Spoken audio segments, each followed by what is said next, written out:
into the grand finals. Who is truly ready to rise above? It's Galaxy to be the best. Both competitors have been set up perfectly by our studio, Brigida. And I don't know about you, but I was leaning over to GXP with their performance, and I know you're leaning into NAVI, but one of these teams are going to go home. I really want to say I'm leaning into NAVI, but based on the performance that GXP has been showing us, I'm just pretty sure that this is going to be a tough task for them to overcome, to make it back into the grand finals. We're taking a quick look at the emblems right now. Definitely, I have my eyes on the Farsa since we don't see it a lot, but this is looking like a very aggressive type, because even based on the flight paths that Sophia's been showing us on the Farsa, there are just times where she plays it so aggressively, and that's nice to see. Personally, for me, it's really nice to actually see Farsa kind of come back into the meta. Yes, she has the relevant damage, but it's that range that makes the marksman's lives difficult. So far, Rian and Winnie are going to have a very difficult game here overall.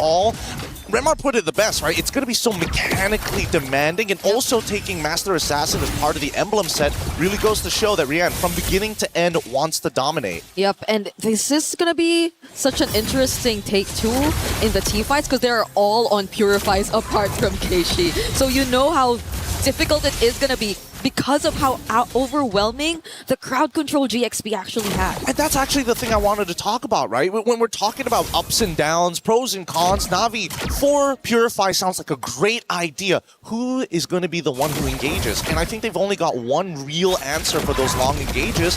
But first, as we see, level 4 about to start, I want to see whether or not Keishi, can they back her up? Because you're going to need not Aya and Nami to join in on those engagements if they want to play the push and pull. Yep. Because I think even the panel mentioned how extended team fights would be the go-to for Navi. But GXP, would they even allow that? Would they even fight back? They tried to steal away that orange camp, but they don't actually take it away from Fa.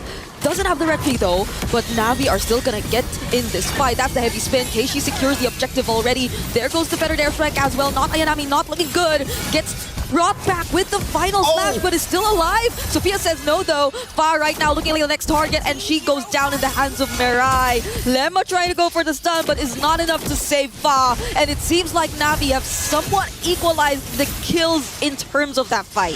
So close, yet so far. Sophia finds the first trade, can't get the second, keep them in the profit zone. Right now, we're back to the neutral state, 1-1 with a slight goal lead on Navi, and that's exactly what we were expecting, especially since GXP are the ones, hey, we have to be reliant. We have to depend on our big wombo combos.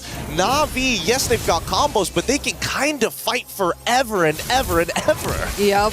We were asking if GXP were willing to take that on, because it seemed like they were very ultra-reliant. They had to really wait for those setups, those timings. But Navi, even before the objective, really tried to force a reaction out of them just by visiting that orange jungle cap. So now, we see the rotations from GXP, but Navi, I think the way they've been managing their sides, they won't fall into any traps that GXP will be setting up anytime soon. Well, not yet at least, because so far I think GXP has also understood, you know what, as much as we want to be the aggressors, technically if we absorb the damage, especially from Keishi and not Ayanami, that means Sophia can get a free feathered airstrike. And if that first interaction, first fight of this game looked like that to a 1-to-1 trade before Sophia has items, I can't imagine once we start getting into the 8 minutes, the 11 minutes, when she's going to one-shot some of these targets. Which is exactly the time you expect Rian to also join, right? And just pray, just please. Just hope that it doesn't land on her. Because that's going to be, I think, the biggest problem if Navi decides to switch up their playstyle a bit and decide to play around just creating space for Rian to either find the objectives and the targets, because really, honestly speaking, I think it's just Rian who could pull off all these structured takedowns at this point, looking at their lineup. I think it's really difficult as well to deal with not only the Akai, but the Atlas, because you're thinking, all right, at least with Akai, you can buffer the flicker to kind of get out of awkward scenarios. But unfortunately, with the Atlas, it kind of gives you that guarantee, so now you don't have a choice of battle spell options. But we see the fight now starting to progress, and final slashes, golden hour is out! And the better airstrike too, as Keishi secures the second objective of the game, but look at how the heavy spin and the fatal links have been used at the same time. Pinning down two, but the follow-up doesn't seem to be there. GXP are just trying to run away, but Fa doesn't find that route. That's exactly what Navi wants to do. break them apart. Make sure that they don't have the key components to this wombo combo all in the right spaces. That's why you're seeing, hey, trying to get the final slash idling, but most important, the golden hour doesn't necessarily have to land. It needs to influence position as the gank onto Ling commences. Honestly, because even Lemma, I think, wanted to go for the backlines, but that golden hour meant so much. Ling up against two really tanky members. Can she actually handle this? There goes the stun from the feathered airstrike, but Keishi might go for the chase. Doesn't care about the feathered airstrike. Fortunately, dodges the throne of ruin. Yeah, really unfortunate there, but hey, you know, Alice without that flicker can't make those big plays just yet, but here comes the re-engagement from Ayanami's side. So far, Sophia has been doing some phenomenal damage in the early stages of the game, but look at the mid. She's been stuck up here for a while. Somebody needs to cover that. And Lemma has been struggling so far to just actually get those targets or even just be a bully overall as the Atlas, because Mirai has been phenomenal as well. I think this is what you expect when the Marcel is open, which makes it really annoying at this point. And surprising to see, actually the first turret down bot has been already taken down, so this might allow Navi to move a bit more around the map! No! But not when casualties like that take place. And look, the casualties are going to keep on coming here. They even drop... Oh, they pull it back with a Fatal Links outside of the golden hour to ensure the kill too. What an insane run, because with 10 seconds left on the clock, the turtle is going to show up. And right now, if Keishi can steal it, that's great, but I don't think this is a contestable scenario anymore. Just as we were talking about how they could move a bit more around the map, GXP were the ones first to move and anticipate that rotation and switch from Rian as well as not Ayanami. What better way to set up for this upcoming objective, but Keishi as well will be nearby. Oh, the Purifies are already out for Mirai alongside of Rian, and now they're going to 5v5 once more. All right. Not Ayanami trying to zone. We don't see the setup come in from GXP just yet. Lemma with a perfect pair, but there goes the final slash onto Mirai. He's trying to run out, but the throne of ruin coming in from Keishi, just going straight for the back lines alongside not Ayanami, forcing Sophia and Ling out. Range is trying to deal with the fronts, but not Ayanami actually has to go down. The fatal links onto Mirai too, finally picks up the kill, and it seems like GXP now able to find two. Very, very patient here, and this was the big problem that I was talking about Navi's composition. When you have your Alice, who also is your jungler, your main retribution user, you don't want to be the one who always has to not only sit on top of the neutral, but I'm the only one who can actually stop the feathered airstrike. Somebody else needs to be in position, and unfortunately they don't have enough tanks to do that. So GXP making the high level decision, if I just break the ankles of Mirai, then not Ayanami will have to reveal themselves, because unfortunately Alice, very linear hero, you know exactly when she's going to engage. Yeah, there was nothing stopping GXP from just staying in the fight when they already popped that Purify from Mirai. And it's not like they had enough time to reset as well, because they had to deal with the threat of GXP just going straight for the objective. But this is a very fast rotation down bot. Not Ayanami and Keishi sense it, but I believe that'll probably create a bit more of space for Winnie, who's kind of struggled here in the bottom lane for the longest time. Yeah, but at least, you know, in terms of EXP, she's not too far off, right? They're still level 10 to level 10. I mean, obviously there is a death in the end, but on that top side, they're not slowing down. Navi's using the macro well, and even making sure they're soaking up EXP and gold in the mid lane. Oh, the damage coming in from Winnie is actually starting to hurt. Feather's right in the face! Right in front of these members of Navi. They were very unafraid to actually show themselves like that. Yeah, I mean, it does mean that not Ayanami has to go for a recall here, but they can look to recontest the position. Now, in the mid lane, we see that at least from Rian's side. And I love the fact that they're trying to show information in different ways. Like, oh, hey, we actually want to put a lot of focus. Wait, hold on. Was that the final slash already being used? No, Ling still has it. But there is going to be a moment sooner or later where we're expecting GXP to start attacking structures. And the one that I'm looking at, mid-tier 1. That's such an important turret to get rid of. Yep. And it's such a big problem for Navi. The way that Sophia has been untouched despite all their attempts, despite Keishi's attempts, and unknowingly GXP taking advantage of that to also cover other areas across the map. So it seems like Navi at this point, you don't really know who your attention should really fall onto. Is it going to be really Winnie or Sophia, who's been winning out huge on this early game and been very dominant in terms of her playstyle?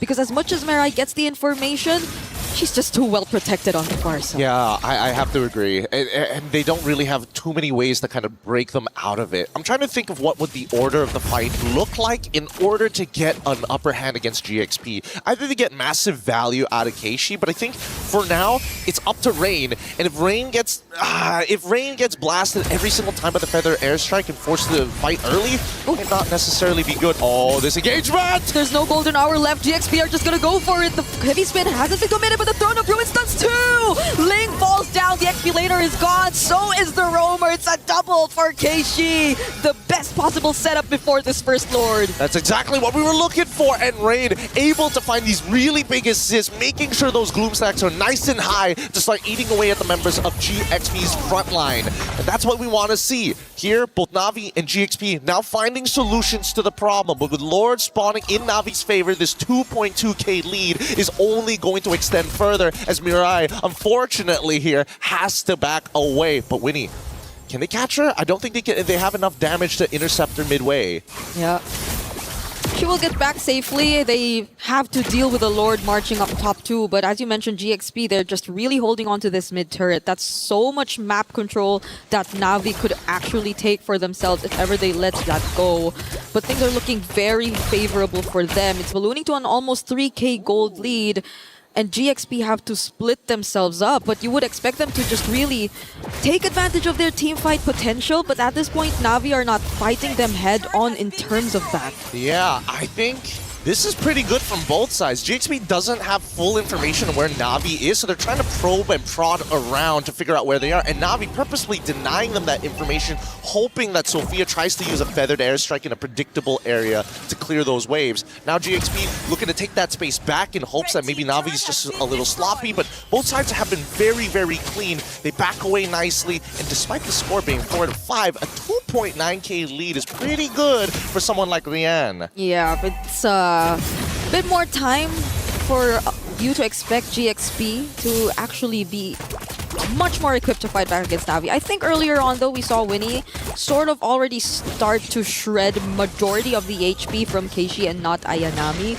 But the thing is, they don't really have enough time over to Winnie to just deal with these targets one by one. If she ever does go in with a Blazing Duet, she has to be sure that it's perfect. But Navi are the first ones to go in. The heavy spin catches Mirai though. There goes the vengeance coming in from Ling. They try to take them out one by one, but Keishi, does she go in with a response? Another final slash coming in. They drag Keishi back under the turret, but it's actually Mirai who finds, or who is the target. Yep, and this costed them a lot of battle spells. This isn't over just yet because Fa's going to be the next one to fall down here with not much of an issue overall.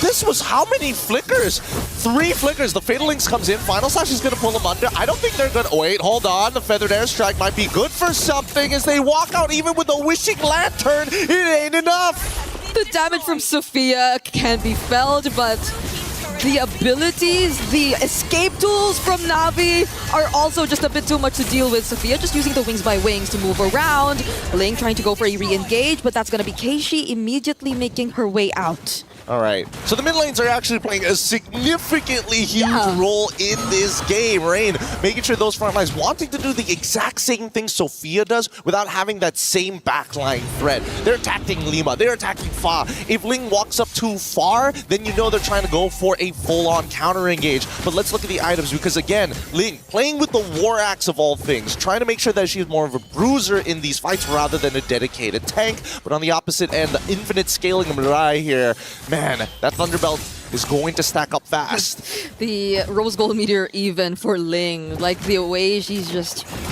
probably after those setups and being one of those members to dive in and be in their face, but Navi are trying to already poke down this Lord. The waves up top too have to be dealt with. Oh, but Fa actually finds one! It's gonna be Keishi, the best possible target. Golden R used just to stop them momentarily, but Winnie has her eyes set on this target. Blazing Duet already committed and they find the jungler for Navi. She also finds Mirai. It's only 3 members left, but the BMI brings her back. Now they're able to actually regroup, and Rian will at least find one, but Winnie's still trying to find, oh, the damage from Sophia! too much. It's too much to handle here. Rain looking to actually try and turn this around, but I think, honestly, they should not fight. They're going to get hit by everything. The final slash, feathered airstrike as well. Oh, Rian actually still finds one despite that, but was it actually worth it? This was not worth it. They should have called off the fight at that point. They already traded equally. They didn't need to overextend even further, and this now ends up to be a +1 for GXP. I get it. The mid lane looks like it's about to start crashing in, and if you just delay the fight any longer, it would have been good, or maybe an endgame scenario. But keep in mind, right now, everybody's getting close to level 15. Sophia, currently, with the highest amount of damage, they have to be aware that the feathered airstrike is the nuclear option. Honestly, even her first 2 skills already deal massive amounts of damage, even towards the tankiest members of NAVI. So I guess it's a small win for them that they finally actually got that base turret in mid, but GXP are still going to be confident enough, especially with Flying Clouds, to just keep moving in and out of their base and around the map to make sure that the wave control doesn't get as bad. Speaking of wave control, we can already see that GXP, they don't want first position on this Lord. They want Navi to sit on top of it. But this allows Rain to actually start setting up those Gloom stacks. They're rushing it fast. Fog makes the attempt. Oh, can Fa actually make it in time, though? Heavy spin already committed, and she does! The Retribution, the Lord falls into the hands of GXP, and now they're just after the counter engages. There goes Keishi. They find Sophia. It's finally a shutdown, but Ling takes down not Ayanami. Keishi's a bit too tanky to be dealt with, and Ling is just trying to run away and survive. Yep, that War Axe is coming very handy here. Look at the spell vamp. Keishi now, once again, is going to try their attempt to slow down these waves. It's a wet noodle fight. Nobody can really hurt each other. The main damage dealers on both sides are by far the most important players. And that damage dealer from GXP doesn't care. They just really want to even out the map. That's why Winnie's been working on the outer turrets that are left. Keishi, well, we did expect her to make it out of that. She just walks back to the turret, but they still have a Lord to deal with, and possibly GXP could really even out the map control at this point. Yeah, I'm pretty interested to see the items in just a little bit here, but for now, GXP just maintaining control. Full item build here, and even boots being sold by Winnie. Wants to get the extra little bit of power with the Wind Talker. Same can be said for a lot of people, but interestingly enough, we're seeing that Sophia actually opting to go for a Wishing Lantern here on top of everything else. I would have imagined that the Lightning Truncheon would have been the go-to, noticing that I don't see any Athena Shield, just Radiant Armors maximum or Oracles for the side of Navi. All right, they still have waves coming in mid. But Navi too are prepared to take this on. All Purifies will be available, but the Feathered Airstrike is already enough to zone them all out. Fortunately, their wave clear seems reliable enough because they have the Lilia, they have the Bruno, so they're able to push GXP out and they don't get any base turret. I'm surprised that they didn't want to try and force something. Their composition with a Farsa is particularly good at sieging against their targets, right? They could have used the heavy spin to kind of push them away. Maybe, you know, have Ling stand in the corner and make it look like, oh, I could flicker and pull you guys back into the team. Just their presence alone should make Navi nervous, right? Or force a reaction out of them. Yeah. So far, at least, too, I think Navi, we don't really get to see them utilize the Golden Hour differently, in a sense that it's more onto certain targets rather than them just creating space, or as you mentioned, maybe just breaking formations. And maybe at this point in the game, that might be a bit of help, because it's either they just really want to block off certain entry points or want to add to how they don't get to further chase, which I feel don't make it as targeted in terms of approach. I think the hard part about it is because before this we had like multiple outer turrets, so it's easier to kind of like funnel them into the jungle. But now that we have a little bit of a free form on the map, GXP, they want to play their traditional front to back while still having potential flankers like Ling. Navi, on the other hand, I'm not so sure, because Mirai's position is very flexible overall. Yeah. They don't have a dedicated anchor, and I think the closest we can get to that quote-unquote dedicated anchor is Rian, because even Rain with the black shoes, where are they going to end up? Right next to Rian. Yeah. So we're setting up for this next objective, and I believe this is an Evolved Horde. Can't believe we're almost 20 minutes in. Hey, these girls, they don't want to lose just yet. They want to show the best possible performance in a best of 5. You have to, especially as you're already in the semi-finals. So we'll see how they deal with this. Waves definitely have to take priority first, especially in the far lane. But Keishi and Rian, I think they will be trying to start things off a bit. They do get a bit of vision for not They're Ayanami. forcing. Is that why they're forcing everything now? But Fi is starting to feel a brunt of the damage. Gets caught into golden R, but gets to walk away! Mirai now has to purify out, but Keishi as well as everybody else are trying to go in. They finally find Fa, one of the best possible targets, and look at not Ayanami dealing with Sophia as Rian and the rest of Navi just clear out the front lines one by one. Oh no, they missed out the opportunity. They forced it a little too hard, and now Ling will try her very best to just delay the fight. Oh, and they managed to find a trade on terrain! Where did the damage come from? Ling now 1v2. Doesn't get to spot any minions, has no choice but to walk. Will she use the vengeance of the Lord? Sophia repositioning out, but Rian has 2 minions by her side. Keishi will be here too. Immortality already popped. No way. Mirai goes down. They don't want to risk it. Oh no, she just used her cooldowns. The next wave is already here. It's too late. And now it's Navi taking game number 1 after 20 minutes of back and forths. Man, this